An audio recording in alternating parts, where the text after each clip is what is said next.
240 milhões de dólares é o que custa colocar um único drone de vigilância MQ-4C Triton no ar sobre o Golfo Pérsico, sem incluir os sistemas de missão, sem incluir a infraestrutura de controle em terra, sem incluir os contratos de suporte que o seguem por onde quer que voe. 240 milhões de dólares por uma aeronave que jamais carrega uma única arma. Uma aeronave cuja única razão de existir é observar. A Marinha dos Estados Unidos a implantou no Golfo Pérsico porque nada mais em seu inventário conseguia enxergar o que ela enxergava. E nas semanas anteriores, o Irã a abateu. O que o Pentágono não usou para substituí-la é o que precisa ser explicado. Para entender a arquitetura ofensiva da operação da Marinha Americana no Estreito de Hormuz, é preciso conhecer a geometria do grupo de ataque do porta-aviões, a barreira de contratorpedeiros Aegis, executando a equação de interceptação contra as embarcações de ataque rápido da Guarda Revolucionária Islâmica do Irã, os estoques de células de lançamento vertical apontados para as coordenadas de lançamento iranianas ao longo do litoral norte. O quadro de ataque foi construído com precisão cirúrgica. O que não foi mostrado foi a arquitetura de inteligência que alimenta esse quadro. Essa arquitetura acabou de perder seu olho mais caro. E o que o Comando Central americano buscou nas 72 horas seguintes é a parte que ninguém colocou em nenhum comunicado à imprensa. Vamos examinar os números. O MQ-4C Triton é um drone de vigilância marítima desenvolvido a partir da mesma célula da aeronave RQ-4 Global Hawk da Força Aérea. Mas as modificações vão muito mais fundo do que a designação sugere. Envergadura de 40 metros, maior que um Boeing 737. Altitude de cruzeiro de 17.200 metros, acima das rotas de tráfego aéreo comercial, acima do teto efetivo da maioria dos sistemas de interceptação da defesa aérea iraniana, cobrindo as aproximações ocidentais do Golfo. Autonomia de mais de 24 horas em voo por missão. E a carga útil que o torna operacionalmente insubstituível. O radar AN/Z PIT-3MFAS, sensor ativo multifunção, capaz de operar simultaneamente em múltiplos modos, incluindo busca em área ampla, radar de abertura sintética inversa para classificação de superfície e coleta de inteligência de sinais. O número de cobertura que esse sistema produz é o que realmente importa. O Triton consegue mapear 2,7 milhões de milhas náuticas quadradas por dia. Para ter uma referência, todo o Golfo Pérsico tem aproximadamente 92 mil milhas quadradas. O Triton consegue cobri-lo 29 vezes em uma única órbita de 24 horas. Nenhuma outra plataforma não tripulada no inventário da Marinha chega perto. Não o P-8 Poseidon de patrulha marítima, que voa mais baixo, mais devagar, e carrega uma tripulação de 9 pessoas que eventualmente precisam voltar para casa. Não o MQ-8 Fire Scout de asa rotativa, que tem um teto de 6.000 metros e 8 horas de autonomia. Não o MH-60R Seahawk, que é um helicóptero construído para engajamentos de curto alcance. O Triton era a espinha dorsal de vigilância para cada ação ofensiva que a Marinha estava planejando no Golfo. Quando um F/A-18 embarcado em porta-aviões mirava uma embarcação de ataque rápido da Guarda Revolucionária, os dados de alvejamento vinham de um rastreamento do Triton estabelecido horas antes. Quando a célula de lançamento vertical de um contratorpedeiro calculava uma solução de tiro contra um míssil balístico Khorramshahr-4 em aproximação, a confirmação do ponto de lançamento vinha da vigilância do Triton. Quando os submarinos se reposicionavam ao longo das aproximações do estreito para fechar um ponto de estrangulamento submarino, o quadro do movimento de submarinos iranianos que justificava o reposicionamento vinha do Triton. Elimine o Triton e o quadro de ataque se deteriora. Não de forma catastrófica. A Marinha mantém redundância em sua arquitetura de coleta, mas se deteriora de uma forma que os planejadores militares iranianos tinham modelado com muito cuidado antes de construírem o sistema para derrubá-lo. Eis o que eles observavam lá de baixo. A estratégia de embarcações de ataque rápido da Guarda Revolucionária em Hormuz é construída em torno da classe Peikap e da classe Serad 1 pequenas e velozes embarcações de fibra de vidro carregando mísseis antinávio ou sistemas de foguetes não guiados. Velocidade máxima de 55 a 63 nós, dependendo da variante e da carga de combate. Mais rápidas do que qualquer navio de superfície americano na região. Elas não precisam superar um míssil em velocidade. Precisam superar o ciclo de reação do navio que as rastreia. A 55 nós, um Paycap 2 percorre uma milha náutica em pouco mais de 1 minuto. No estreitamento de Hormuz, com 21 milhas náuticas de largura em seu ponto mais apertado, um enxame coordenado de 12 embarcações consegue fechar a geometria sobre um contratorpedeiro em menos de 25 minutos a partir do litoral iraniano. A doutrina de ataque rápido da Guarda Revolucionária não exige que essas embarcações afundem navios americanos. Exige que compliquem o ciclo de decisão o suficiente para que o gerenciamento de tráfego do estreito se torne insustentável. Petroleiros desviam de rota, os mercados de seguros disparam. O dano econômico de um fechamento ameaçado custa mais do que o orçamento anual inteiro de operação do Programa de Ataque Rápido. O Triton perturbava essa doutrina não atirando em nada, mas observando tudo. A observação contínua dos ancoradouros. Paycap em Bandar Abbas significava que qualquer saída podia ser detectada e respondida antes que as embarcações alcançassem o mar aberto. As 24 horas de permanência em voo significavam que não havia janela, nenhuma troca de turno, nenhuma lacuna climática, nenhum período de rotação de equipamentos durante o qual a Guarda Revolucionária pudesse reunir uma sortida em enxame sem ser detectada no ancoradouro. Remova o Triton e essa janela se abre. O Irã passou longos meses engenheirando exatamente essa remoção. Aqui está o detalhe que a maioria das coberturas ignorou completamente. O perfil eletromagnético do Triton, apesar de operar a 17.200 metros, não é discreto. Aquela envergadura de 40 metros produz uma seção transversal de radar que as estações de vigilância da Guarda Revolucionária em Bandar Abbas vinham registrando continuamente desde que a aeronave iniciou sua rotação de patrulha no Golfo. Mas eles não o rastreavam desde o primeiro dia para abatê-lo. Rastreavam para construir um modelo. Ao longo de 18 meses, as equipes de guerra eletrônica iranianas catalogaram cada elemento do padrão de missão do Triton.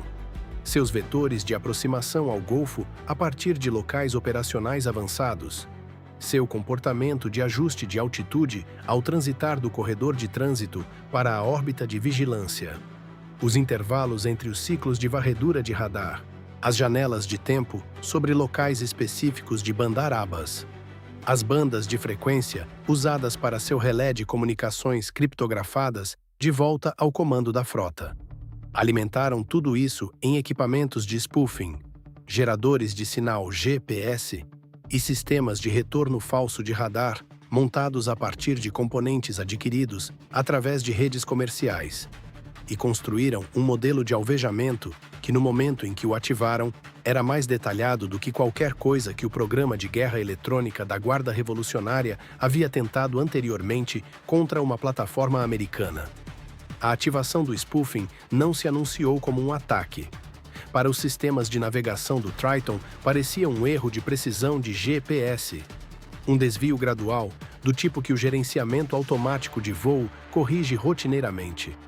O algoritmo de correção, trabalhando a partir de retornos de GPS falsos, direcionou a aeronave não para fora da zona de erro, mas mais fundo nela, e mais fundo no espaço aéreo controlado pelo Irã. Em determinado momento, a aeronave estava exatamente onde o Irã queria. E a rede de defesa aérea havia sido pré-posicionada para essa geometria exata. Isso não foi um tiro de míssil sortudo contra um drone em patrulha. Foi o passo final de execução de um projeto de engenharia de 18 meses. A Guarda Revolucionária escreveu um programa e o executou. O problema para o Irã, a variável que não haviam modelado completamente, foi o que o Comando Central buscou nas 72 horas após a perda. A lacuna de vigilância sobre o estreito era real e imediata. Os ancoradouros Paycap em Bandar Abbas não estavam mais sob observação contínua. As posições dos lançadores do Khorramshahr 4 ao longo do litoral norte estavam no escuro. E em algum lugar do Golfo, um submarino da classe Kilo, que havia submergido 11 dias antes, não havia reaparecido na superfície.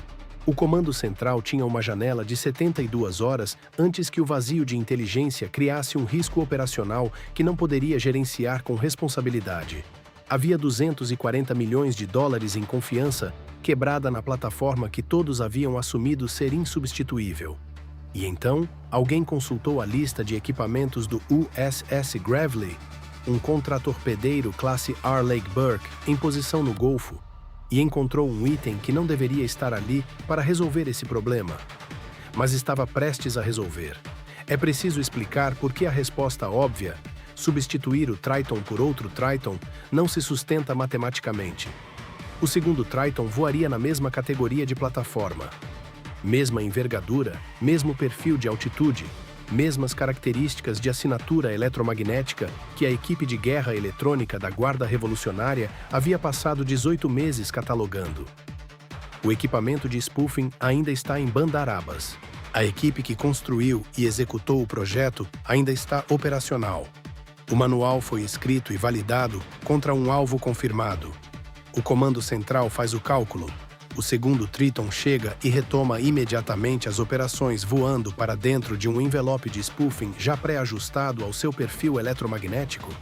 Ou permanece no chão, em Sigonella ou no Bahrein, enquanto as equipes de guerra eletrônica da Marinha passam meses reforçando a arquitetura anti-spoofing de GPS da plataforma e os protocolos de discriminação de sensores contra a assinatura de spoofing específica que a Guarda Revolucionária acabou de demonstrar? Nenhuma das opções restaura o quadro de vigilância em 72 horas. Existe um problema de segunda ordem que vai mais fundo do que o cronograma operacional.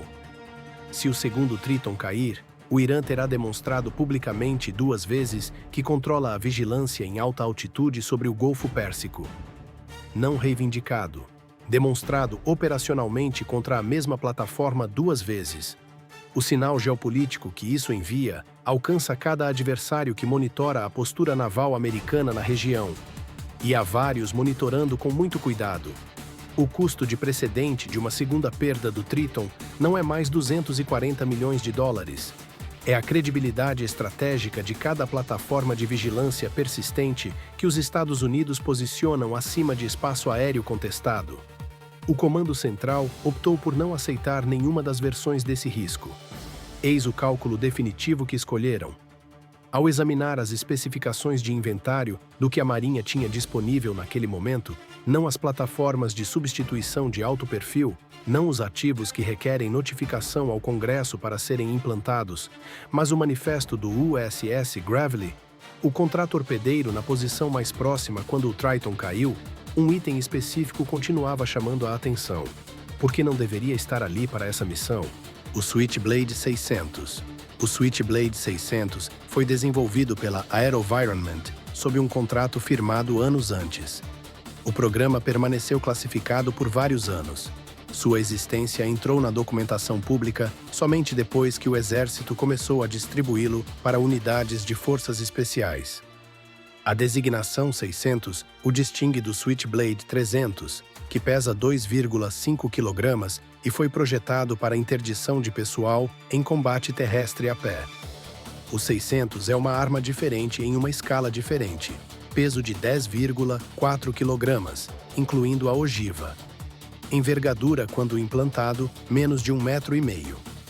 Pequeno o suficiente para carregar em uma maleta de equipamentos. Pequeno o suficiente para que 2 operadores o montem em menos de 2 minutos em praticamente qualquer superfície horizontal estável. Propulsão por motor elétrico. Esse último detalhe importa porque produz praticamente nenhuma assinatura térmica para sistemas de detecção infravermelha e quase nenhuma assinatura acústica em altitude operacional. Velocidade de 113 a 185 km/h, ajustável pelo operador em voo. Autonomia de 40 minutos em velocidade operacional. Alcance máximo a partir do ponto de lançamento de 40 km. Custo por unidade, $80 mil. 3 mil para 1 em relação ao Triton que estava prestes a substituir. Essa proporção não é uma curiosidade orçamentária. Esse número é a doutrina estratégica de todo esse engajamento. Os 40 minutos de autonomia são a primeira cifra que parece uma restrição eliminatória. Comparado às 24 horas do Triton, a comparação parece absurda. Por que um drone de 40 minutos substituiria um de 24 horas? Mas eis a matemática que muda completamente a análise. O Triton cobre 2,7 milhões de milhas náuticas quadradas por dia porque precisa. Porque está mantendo um quadro de inteligência persistente ao longo de centenas de quilômetros de litoral continuamente ativo. A pergunta que o Comando Central estava realmente fazendo, naquela janela de 72 horas, era mais estreita. Significativamente mais estreita. 3 pontos de dados específicos. O status de ocupação de 14 berços de embarcações de ataque rápido em Bandar Abbas. Os indicadores de prontidão em 3 posições confirmadas de lançadores de mísseis balísticos Khorram Shah 4 ao longo do litoral norte. E a localização de um submarino da classe Kilo que não havia emergido em 11 dias. Essas 3 perguntas podiam ser respondidas em um único rastreamento costeiro de 40 minutos a baixa altitude, se o drone conseguisse chegar à área sem ser detectado. É nessa condição que a física do Switchblade 600 muda tudo. A infraestrutura de guerra eletrônica do Irã em Bandar Abbas foi construída para detectar aeronaves em média e alta altitude. Os sistemas de spoofing que derrubaram o Triton operam em bandas de frequência calibradas para plataformas guiadas por GPS voando acima de 9.000 metros. As redes de radar de vigilância cobrindo a instalação naval estão orientadas para as bandas de altitude correspondentes aos pacotes de ataque de precisão americanos e às aeronaves de patrulha marítima. Os perfis de ameaça nos quais a Guarda Revolucionária investiu mais tempo e dinheiro para modelar. Um drone de 10 kg voando a 240 metros de altitude, impulsionado por um motor elétrico com emissão acústica e térmica mínima, não se resolve em nenhum desses sistemas como um contato significativo. É pequeno demais para o radar de vigilância de alta altitude adquirir em ângulos de elevação baixos. Não produz exaustão de turbina para rastreamento infravermelho. Seu uplink de comunicações criptografadas com salto de frequência para o contratorpedeiro não gera nenhum padrão de emissões detectável que as equipes de inteligência de sinais iranianas tivessem catalogado ou analisado. Em termos técnicos precisos, o Switchblade 600 não apareceu na arquitetura de sensores de Bandar Abbas. Porque essa arquitetura não foi projetada para vê-lo. O Irã havia passado 18 meses aprendendo como cegar o olho mais caro do inventário americano. Não havia contado com um olho que custava $80 mil e voava a 240 metros. O desafio técnico do lado da Marinha não era insignificante. O Switchblade 600 é um sistema de lançamento terrestre. Seu lançador de tubo padrão é projetado para uma superfície horizontal estável, com o operador controlando a orientação manualmente antes da ignição. Adaptar isso ao convés de pouso traseiro do USS Gravely, enquanto o contratorpedeiro mantinha seu curso de patrulha na agitação do Golfo em um rumo calculado para dar ao drone seu vetor ótimo de entrada costeira, sem voar a assinatura de lançamento diretamente sobre a barreira de radar iraniana, levou 4 horas e 2 tentativas de configuração fracassadas. A estimativa original havia sido de 90 minutos. O plano quase não saiu do papel. O que o manteve vivo foi um único cálculo de restrição da célula de inteligência do Comando Central. Não precisavam de cobertura de espectro completo, precisavam daqueles 3 pontos de dados, e o alcance de 40 km do Switchblade a partir de um contratorpedeiro, mantendo posição a 33 km da costa, cobria a geometria do alvo. O perfil de voo funcionava, a física funcionava, e o Irã não tinha a menor ideia do que estava vindo. O Switchblade foi lançado do convés de pouso traseiro do USS Gravely nas primeiras horas da madrugada, voando uma rota de entrada costeira pré-programada a 240 metros acima da superfície do Golfo. 12 minutos após o início do voo, o sensor E/IR adquiriu o primeiro conjunto de alvos. 14 embarcações de ataque rápido em Bandar Abbas, incluindo 3 embarcações da classe Peikap. 2 que a inteligência do Comando Central havia sido incapaz de localizar por 6 dias. Ao 23º minuto, as posições dos lançadores do Khorramshahr 4 surgiram. 2 dos 3 estavam em configuração de transporte, indicando nenhuma prontidão de lançamento iminente. Ao 41º minuto, o FID IU-R travou na abrigo do submarino da classe Kilo, na instalação naval secundária de Bandar Abbas. Parcialmente submerso, embarcação presente, não em postura de implantação ativa. 47 minutos. 3 lacunas críticas de inteligência fechadas. E então, o Switchblade fez a única coisa que o Triton nunca havia sido projetado para fazer. Uma embarcação de ataque rápido, PACAP-2 partiu de seu ancoradouro em Bandar Abbas ao 44º minuto de voo. Correndo em alta velocidade, 50 nós, em direção ao porto externo.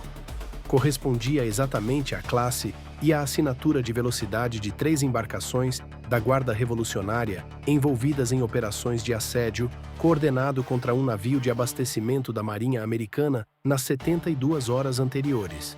Mesma classe, mesmo vetor de partida. O operador a bordo do USS Gravely tinha uplink contínuo, conseguia ver o que o sensor E/IR do drone estava rastreando. A identificação levou menos de 40 segundos para ser confirmada. A autorização de regras de engajamento chegou do Centro de Informações de Combate em menos de 90 segundos. Coloque-se naquela cadeira por um momento, observando um FID de baixa altitude a 240 metros acima das escuras águas do Golfo. Uma embarcação ganhando velocidade em direção à saída do porto a 50 nós. O contador de autonomia do drone diminuindo. A autorização chegando. Como os 11 segundos seguintes parecem daquela posição, é algo que nenhum comunicado à imprensa vai descrever com precisão. O PACAP-2 foi neutralizado. O Switchblade autodetonou-se na aproximação terminal, o que significa que também deixou de ser um ativo de inteligência recuperável para o Irã. Nenhum destroço com componentes de sensores identificáveis, nenhum equipamento de comunicações para analisar em busca de assinaturas de frequência, nenhum sistema de guia para engenharia reversa. O drone que acabara de mapear todo o quadro operacional naval do Irã em Bandar Abbas se dissolveu no Golfo com seus dados já transmitidos de volta ao Gravely. Custo de toda aquela missão de inteligência e ataque, $80 mil. Eis a equação escrita de forma clara. $240 milhões dividido por $80 mil é igual a 3 mil. O Irã derrotou uma plataforma. O pedido de aquisição da Marinha cobre 3 mil unidades nessa proporção de custo. Isso não é uma linha orçamentária. É um cálculo de atrito que corre na direção da Marinha pela primeira vez na história da assimetria de custos desse conflito. O que é mais surpreendente nesse resultado não é que o Switchblade funcionou, é a especificidade do que encontrou. Este não foi um voo de vigilância que confirmou o que a Marinha já suspeitava. A localização do abrigo do submarino da classe Kilo em uma instalação secundária que a inteligência existente havia sinalizado como uma possibilidade, mas nunca confirmado, foi o tipo de ponto de dados que reestrutura toda a geometria da guerra submarina para a janela de 96 horas seguintes. Essa confirmação veio de um drone que ninguém no quartel-general da Guarda Revolucionária havia modelado como uma ameaça de vigilância. Aqui está a conclusão que vai gerar resistência. A perda do MQ-4C Triton não foi uma falha estratégica. Foi o teste de inteligência mais valioso e mais caro que a Marinha executou em todo esse desdobramento no Golfo, porque revelou não a vulnerabilidade da Marinha, mas a do Irã, um adversário que acredita ter resolvido um duelo de capacidades para de procurar ameaças alternativas. A equipe de guerra eletrônica da Guarda Revolucionária neutralizou o Triton e concluiu que o problema de vigilância em alta altitude estava resolvido. Essa confiança, a convicção de que haviam fechado o olho dominante da arquitetura de inteligência americana, é agora uma vulnerabilidade. Cada Switchblade, lançado de cada contratorpedeiro no Golfo, a partir deste ponto, opera dentro da lacuna de segurança que essa confiança criou. O silêncio do Pentágono sobre a perda do Triton, sem declaração pública, sem coletiva de imprensa, sem atribuição ao Irã, não foi constrangimento institucional. foi design operacional. A estratégia do Irã usa sua força de submarinos como multiplicador de pressão durante escaladas no estreito. Os submarinos da classe Kilo correndo em silêncio ao longo das rotas de tráfego de petroleiros. O gerenciamento de assinatura acústica que os torna difíceis para as tripulações do P-8 Poseidon classificarem com confiança. O que a missão do Switchblade confirmou é que o submarino que o Irã havia mantido no silêncio por 11 dias estava sentado em uma localização confirmada de abrigo em uma instalação secundária que a Marinha não havia verificado anteriormente. Essa localização agora está na arquitetura de alvejamento. Agora vamos calcular a equação completa. A estratégia do Irã em Hormuz é construída sobre pressão assimétrica de custo, uma filosofia documentada na doutrina operacional da Guarda Revolucionária e estudada cuidadosamente no Colégio de Guerra Naval. A premissa: não é preciso derrotar militarmente a Marinha dos Estados Unidos. É preciso tornar o custo das operações alto o suficiente para que a vontade política de sustentá-las se deteriore mais rapidamente do que a capacidade do Irã de ameaçar. Embarcações de ataque rápido a $50 mil, forçando interceptadores SM-6 a $5,3 milhões. Minas de pressão a $1.500 cada, exigindo torpedos leves MK-54 a $400 mil para neutralizá-las. Um programa de spoofing que elimina uma plataforma de vigilância de $240 milhões. Cada proporção nessa estratégia corre a favor do Irã, até a Marinha começar a disparar ativos de $80 mil. A inserção do Switchblade não apenas resolve a lacuna imediata de inteligência, começa a reescrever a equação de custo sobre a qual toda a doutrina da Guarda Revolucionária em Hormuz é construída. Porque a doutrina assume que os ativos americanos custam mais para implantar do que os ativos iranianos custam para derrotar. Na linha dos $240 milhões, essa suposição está correta. Na linha dos $80 mil, ela se inverte.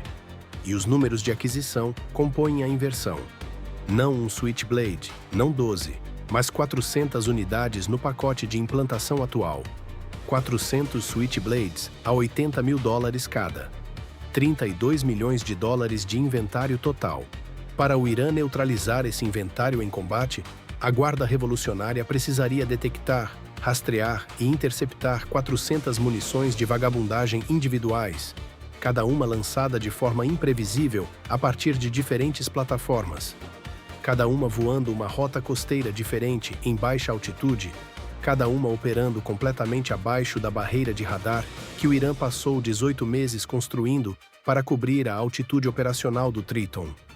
A arquitetura de contramedidas aos drones que o Irã precisaria construir para esse problema, arrais de detecção acústica ao longo do litoral abaixo de 300 metros, sistemas de radar de baixa altitude cobrindo as aproximações ao porto, redes infravermelhas para alvos elétricos de movimento lento, embarcações de interceptação dedicadas para engajamento de drones em águas costeiras confinadas, custa ordens de magnitude a mais do que $32 milhões para construir, tripular e sustentar. O Irã construiu toda a sua estratégia de Hormuz em torno de esvaziar o arsenal da Marinha americana. A Marinha acabou de abrir um arsenal que custa $32 milhões para encher e requer centenas de milhões para ser defendido de forma confiável. Há um detalhe que permanece na memória. Décadas atrás, no Atlântico Sul, o HMS Sheffield afundou ao ser atingido por um único míssil AM-39 Exocet, disparado de um super-Etendard argentino. O Sheffield custou aproximadamente $75 milhões. O Exocet custou aproximadamente $200 mil. Aquela proporção de 375 para 1 impulsionou a revisão de aquisições navais britânicas após as Malvinas. O reconhecimento institucional de que um sistema barato e bem direcionado poderia derrotar uma plataforma muito mais cara, não por superioridade técnica, mas por assimetria econômica. A equação Switchblade Triton opera a 3.000 para 1. Eis o que isso nos diz sobre a direção que a inteligência naval está sendo forçada a tomar. O problema com plataformas de vigilância de $240 milhões não é sua capacidade. O Triton é genuinamente extraordinário. O problema é o que elas criam. Uma plataforma tão valiosa que sua perda se torna um evento estratégico, cujos procedimentos operacionais se tornam uma assinatura previsível ao longo do tempo, cujo custo justifica o investimento do adversário em derrotá-la especificamente. Ferramentas caras criam alvos caros. A inversão do Switchblade não é uma resposta completa a esse problema, mas é o sinal mais claro até agora de que alguém no comando central está executando um cálculo fundamentalmente diferente. Um construído sobre a simetria de custo de ativos em vez de supremacia de capacidade. E aqui está a parte que não faz sentido na superfície, mesmo depois de percorrer tudo isso. O Switchblade 600 não estava no USS Gravely para essa finalidade. Estava pré-posicionado como um pacote de suporte de interdição próxima para equipes de operações especiais. Um kit de contingência para uma missão que ainda não havia sido executada. Não estava na arquitetura de coleta de inteligência tática da Marinha para a patrulha do Golfo. Não estava listado em nenhum documento de planejamento de vigilância do Comando Central para a Operação de Hormuz. Apareceu em uma verificação de manifesto durante uma crise de 72 horas, porque um oficial na cadeia de comando perguntou se havia algo a bordo daquele contratorpedeiro que pudesse voar uma rota costeira de baixa altitude sob a cobertura de radar iraniana. A resposta deveria ser não. O que disse sim custava $80 mil e veio em um tubo. Isso não é uma lista de más decisões do Irã e boas decisões da Marinha Americana. É um padrão. O padrão do que acontece quando um lado otimiza todo o seu investimento em guerra eletrônica contra uma única plataforma de alto valor. E o outro lado lança algo que o custo de substituição dessa plataforma nunca havia considerado. Há uma peça da missão em Bandarabas que foi deliberadamente deixada de fora desta análise. Especificamente, o que a Marinha acredita que o submarino da classe Kilo estava fazendo durante aqueles 11 dias de silêncio antes de retornar ao porto. E por que essa questão muda o quadro de ameaças para a próxima fase desta operação? Eis a equação como está agora. O Irã executou um projeto de engenharia de 18 meses e neutralizou com sucesso uma plataforma de vigilância de $240 milhões. Isso é uma conquista de capacidade genuína. O sistema de spoofing funcionou, a geometria de alvejamento funcionou. A equipe de guerra eletrônica da Guarda Revolucionária merece todo o crédito que o resultado implica. O que o Irã não modelou foi a resposta. 72 horas, um contratorpedeiro, uma munição de vagabundagem de 55 kg em um tubo, 47 minutos de tempo de voo, 3 lacunas de inteligência fechadas, uma embarcação de ataque rápido da Guarda Revolucionária neutralizada e uma reinicialização da arquitetura de vigilância que custou $80 mil contra um programa de spoofing de 18 meses que custou ao programa de guerra eletrônica da Guarda Revolucionária uma fração significativa de seu orçamento de desenvolvimento. O Triton foi construído para observar. O Switchblade foi construído para desaparecer depois de ter visto o suficiente. O Irã derrotou